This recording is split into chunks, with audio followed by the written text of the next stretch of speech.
What I knew about Vietnam was zero. I didn't know where it was located, what was going on there, or anything else. And the cards came up that they needed a photographer, so I was the one that went.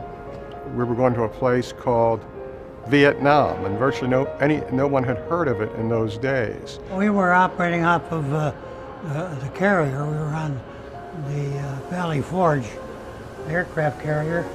Suddenly we had the orders to relieve that squadron in Vietnam, which we did. And he didn't have any chance to really talk to anybody.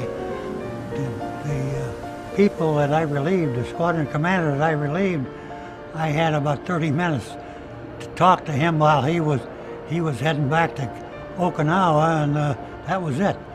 And he told us, I know you only have secret clearances, but what I'm about to tell you is top secret. And with that, he instructed us to pack our stuff up. We were on an airplane back to Okinawa that evening, and we would be on our way to Vietnam. It was just another adventure at that time. I was 22 years old, single, and they said, we're looking for volunteers with certain MOSs. Raised my hand, says, I can do that, where's Vietnam? But later on, significance started to dawn on me, or after I retired from the Marine Corps.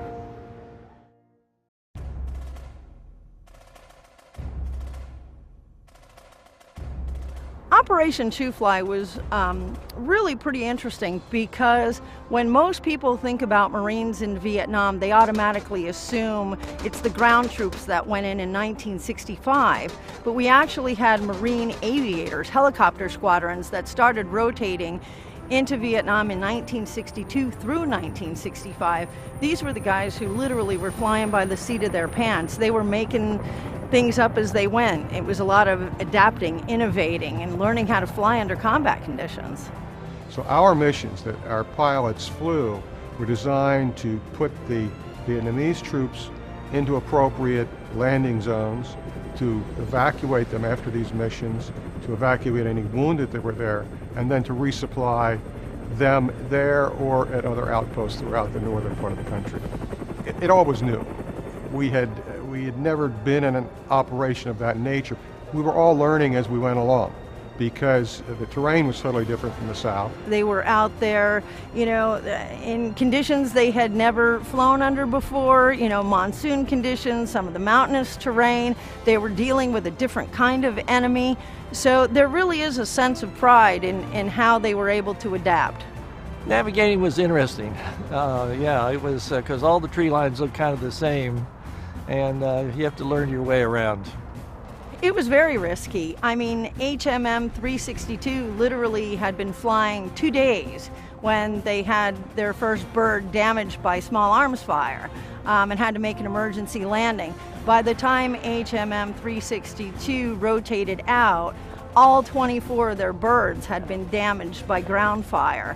You have to remember too, these helicopters were not armored at this point. That came a little bit later on. So what we had Schmeisers and grease guns that were handheld. A number of our enlisted crew would lay in the belly with their M1s and shoot people. Placing of machine guns on the port and starboard sides of the helicopter. They came up with mounts for the machine guns so they could, using the UH-34 Delta, it didn't have armament there, and so that gave them protection on both sides of the helicopter during operations. Marine pilots are extremely dedicated, professional, and some could even say tend to be just a bit crazy sometimes in their conduct of operations, but they're always there for the troops on the ground.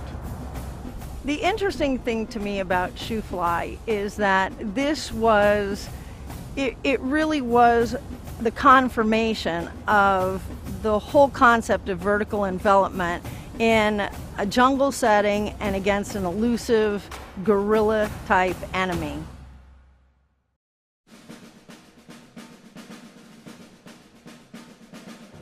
Colonel Archie Clapp was known as an innovator with helicopter tactics. He took to flying above the rest of the helicopters and behind. He called it calling plays from the grandstand so he could see how things unfolded. One was called the Eagle Flight, where he decided he, as the commanding officer, would fly higher than the other helicopters to be able to observe what was going on and keep some helicopters in reserve and call the shots more or less, like a quarterback, to put more troops in more helicopters in where they were needed. Nobody really knew what to expect as far as flying conditions went down there in the Delta area where we were at that time. And so they developed that. They developed their own tactics by touch and go. Okay, that one didn't work, let's try something else. Or that one worked, we'll stick with it. He developed a tactic where they would fly in a different direction and only at the very last minutes, I believe he said 2 minutes out, change course and fly into the intended target.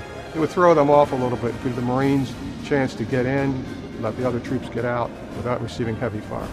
He probably kept most of us alive, just because of his previous operational experience. I think at this stage of the game, he was probably in the running to be the Marine Aviator of the Year. And the squadron became known as Archie's Angels. He was a forward thinker, he was innovative, he knew how to look at a problem and solve it, and that's what he did.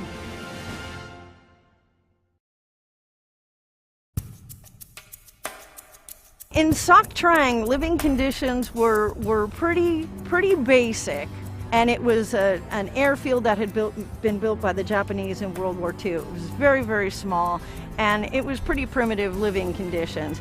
Once they moved up towards Da Nang, it was much different. That airfield was in much better shape. They had 8,000 feet of runway, and actually the barracks and the places where they lived were pretty far separated from the airfield itself. So much better conditions. The living conditions were great. Our cook, he was able to get food for us and my whole squadron. We got steaks a couple of times a week. I do remember that we had extraordinary chow. They went out of their way. As I recall, we had grilled steaks almost every Sunday. At one point, I got tired of eating steak. And for the next week, I counted the number of meals that we had steak, breakfast, dinner, and supper. And half of those meals we had steak served. When guys start turning down steak for hot dogs, you know there's something wrong.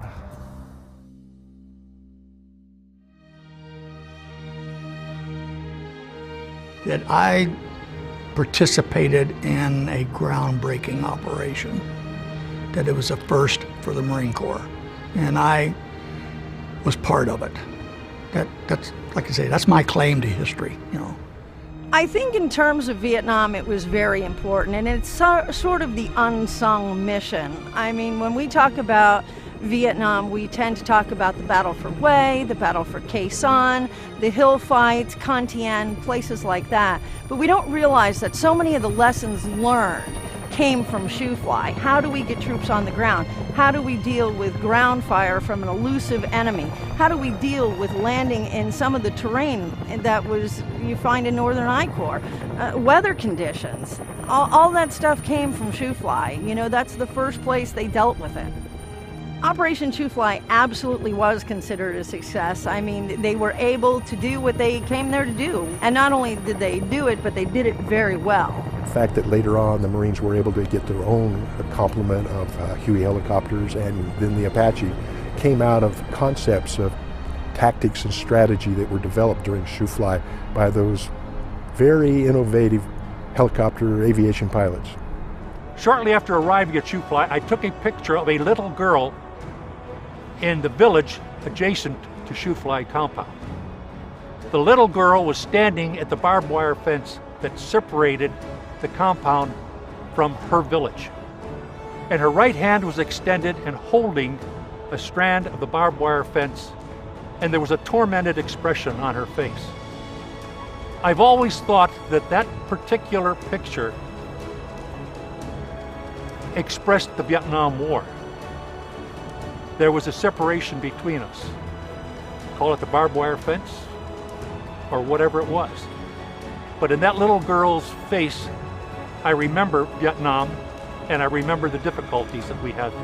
Oh, absolutely, I'm proud of that. Operations, that wasn't the biggest one because we were fighting the Viet Cong there. We weren't fighting the North Vietnamese as it turned out to be a later operation. But